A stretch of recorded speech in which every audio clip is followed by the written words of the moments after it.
So Modern Warfare 2 Season 5 Reloaded kicks off tomorrow. So in this one, we're going to be running down everything you need to know ahead of the update coming out to kick off the second half of the season, from timing and potential preload to the content coming along, and with some fundamental changes coming along the way. As we go along, drop your thoughts down below on what you think of Season 5 Reloaded from what we've seen so far from Modern Warfare 2. Is there anything in particular you're hoping to see added, fixed, changed? Whatever the case, drop your thoughts below. If you enjoy the video, you find it at all insightful, do me a favor and drop a like on it. And if you're new to the channel, consider subscribing to stay up to date with all things Modern Warfare 2 Season 5 Reloaded, Modern Warfare 3, and even things like X-Defiant, which honestly could be going live at any day at this point.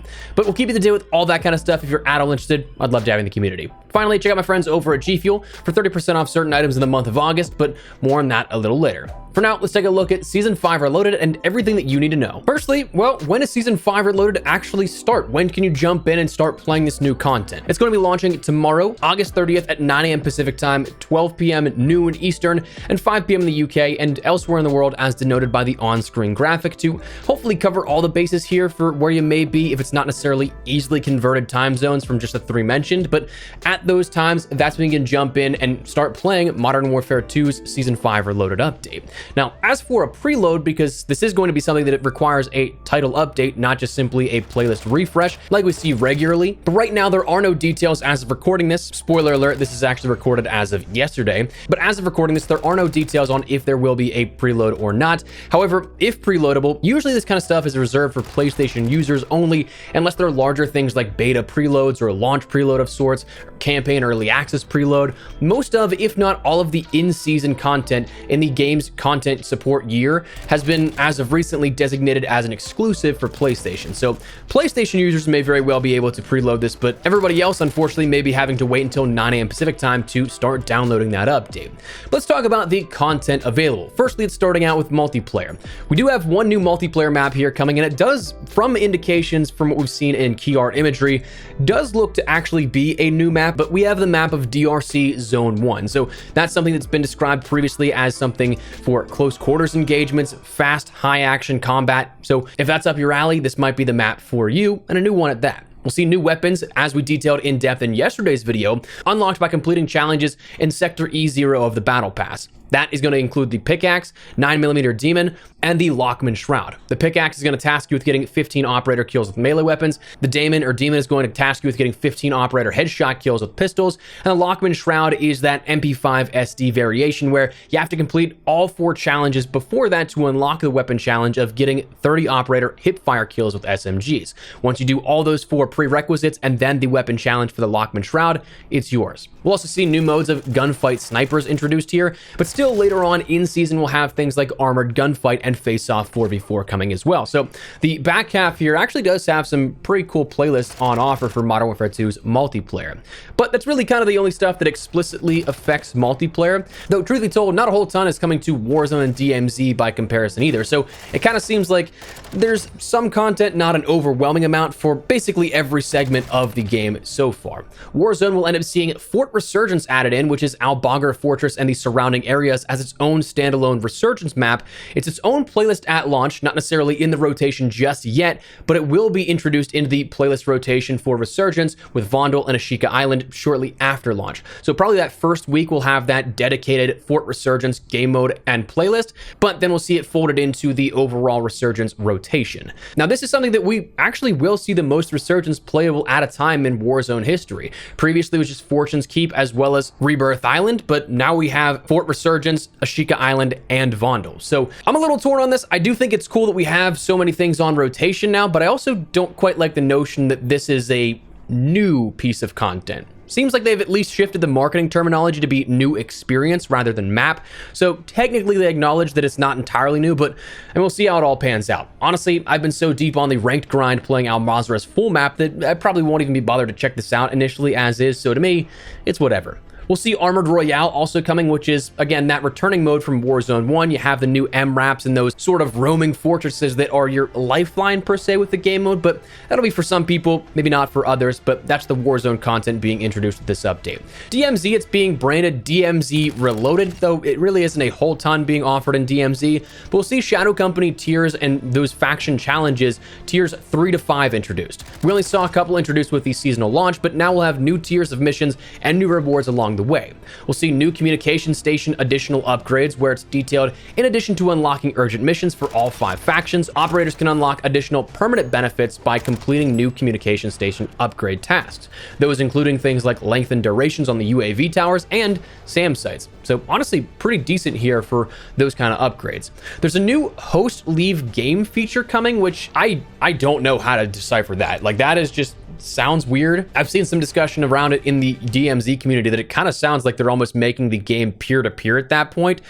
But whether or not that's actually what that is, that's weird, like a downgrade listed as a feature. I don't know. I just feel like that's kind of stupid. We'll see a new commander known as Rhino around Observatory's underground lab. So therefore also confirming that those changes to the map should hopefully be in effect as well. And we'll see weapon balancing for DMZ in particular, it sounds like, based off of some of the wording used in the blog post that revealed everything here as of yesterday. What is important to note is that we will actually be seeing weapon tuning across the board here, not only just for DMZ, but for Warzone and multiplayer as well. My guess for some weapons that will get adjusted is the ISO 45, Cronin Squall, Kastov 762, the Lockman Sub, not necessarily the Shroud, and a few others probably, but additional hopes for me at least is for Warzone's sake, I hope we get the fixes to things like throwing knives being one-hit melees if you have them equipped.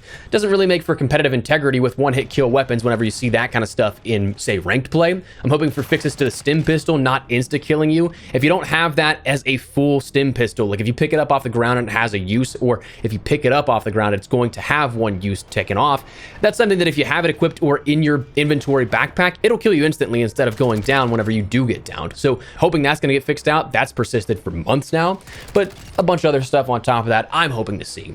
And beyond Warzone, beyond DMZ, beyond multiplayer, we do have some overarching things like new additional event challenges. We'll see another introduction here of the camo challenges for weaponry, where again, you'll have categorical challenges for assault rifles, battle rifles, marksman rifles, and so on and so forth, where completing those challenges will give you a camo for those individual classifications of weapon, but completing all of them will give you a new mastery camo. Now, it seems like they were previewed in the blog post as of yesterday, in which case, if they're not animated, they just kind of look okay to me. I don't necessarily think that they're anything to write home about, but at the same time, I'm a grinder that likes to complete this kind of stuff, so I'm going to do it anyway. I'm a sucker here like that. But we see the challenges already detailed, where assault rifles, you have to get 250 operator kills with an assault rifle. Battle rifles task you with getting 40 operator kills while prone with a battle rifle. Marksman rifles task you with getting 40 operator kills while using a suppressed marksman rifle. Launchers, you just have to get 75 enemy kills using launchers. LMGs, you have to get 30 operator long shot kills with an LMG, 30 enemy kills with a melee weapon to complete that. The handguns, you have to get 50 enemy headshots with a handgun. Those, if you're going for the Daemon, the pistol, those will actually stack on top of it too, so you can knock out 2 birds with 1 stone kind of. Shotguns, you have to get 3 operator kills without dying 10 times while using a shotgun.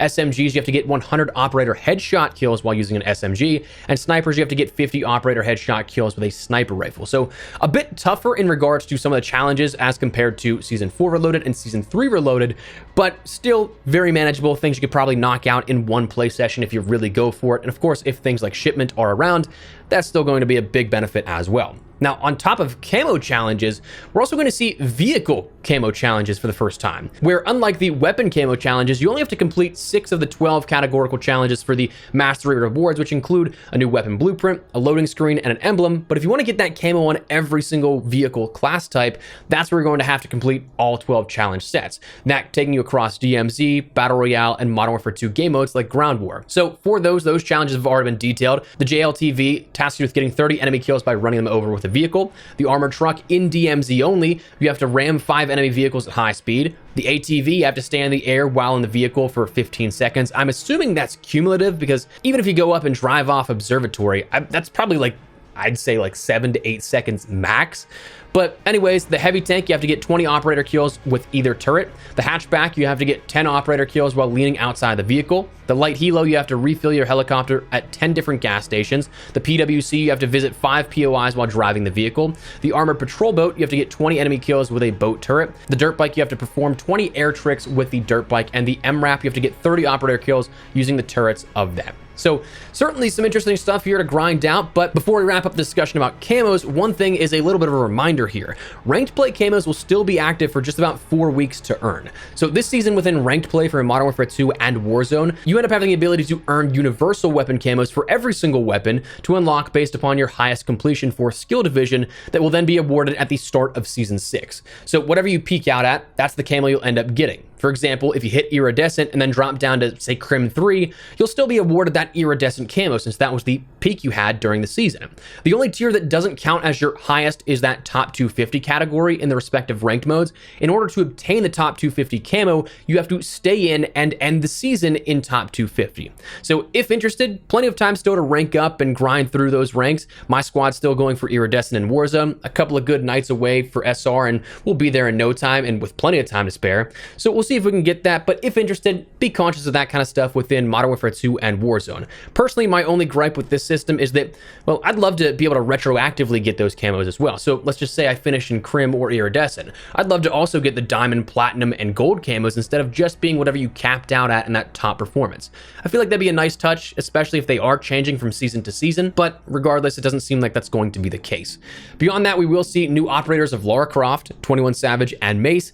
Don't really want to touch on them too much because those are just simply bundles in the store, so you're gonna have to pay for those ones. But beyond that, the only other stuff that was really detailed about in this blog post that showcased a little bit more about what we can expect for Season 5 Reloaded is that of additional carry forward details for Modern Warfare 2 going into Modern Warfare 3. I think it's gonna be one of the big things that will be stressed upon in the next few weeks to months leading up until the multiplayer reveal, beta, early access, and then eventual launch of Modern Warfare 3. One of the big things they're trying to do, guaranteed, is harp on that fact that just about everything carries over into MW3. My guess is in hopes to keep spending habits and that playtime going, as around this time of year, normally I'd wager is when a lot of players and those metrics kind of tail off because, I mean, you have that thought process of, well, what's the point? It's going to be irrelevant in 3 months anyway. Why would I buy a bundle? Why would I keep playing or going for any specific thing when it's just going to be irrelevant in 3 months in the next game? That isn't going to be the case now with Modern Warfare 2 carryover content into Modern Warfare 3.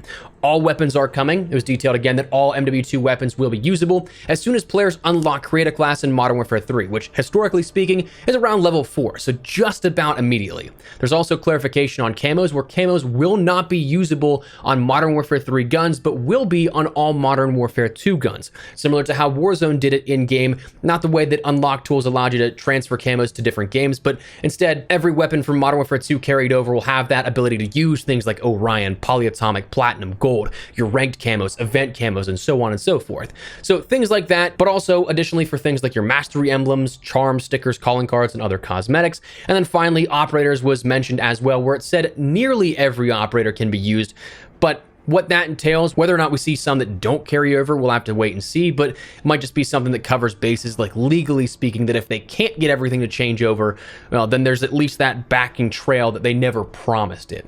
So I guess that's kind of just like some weird legal ambiguity. But anyways, that is what we learned here about Season 5 Reloaded, everything that you should know and everything coming up here in the very near future. So that is what we're going to call it. Let me know your thoughts down below. What do you think here of Season 5 Reloaded? Anything in particular you're looking forward to in particular? I know that even if they may not be the best looking camos, I'm still looking forward to grinding out new weapon camos coming along with this event and some other stuff in between. So let me know your thoughts down below. Before we wrap everything up, make sure to check out my friends over at G Fuel. Code Espresso gets you 30% off certain items in the month of August, like hype sauce tubs, starter kits, and much more. So if you guys want to check that out, the link in the description below. Now it's a great time to do so if you guys want to try something out for the very first time or grab a restock, but entirely up to you. Use code Espresso if interested. For now, that's what we're going to call it. Again, drop your thoughts below. If you enjoyed the video, you found it at all insightful, do me a favor and drop a like on it. And if you're new to the channel, consider subscribing to stay up to date with all things Modern Warfare 2 Season 5 Reloaded, Modern Warfare 3, X-Defiant, and even more content. Love to have you in the community. But for now, thanks so much for watching. My name is Espresso. I'll see you later. Take care and peace.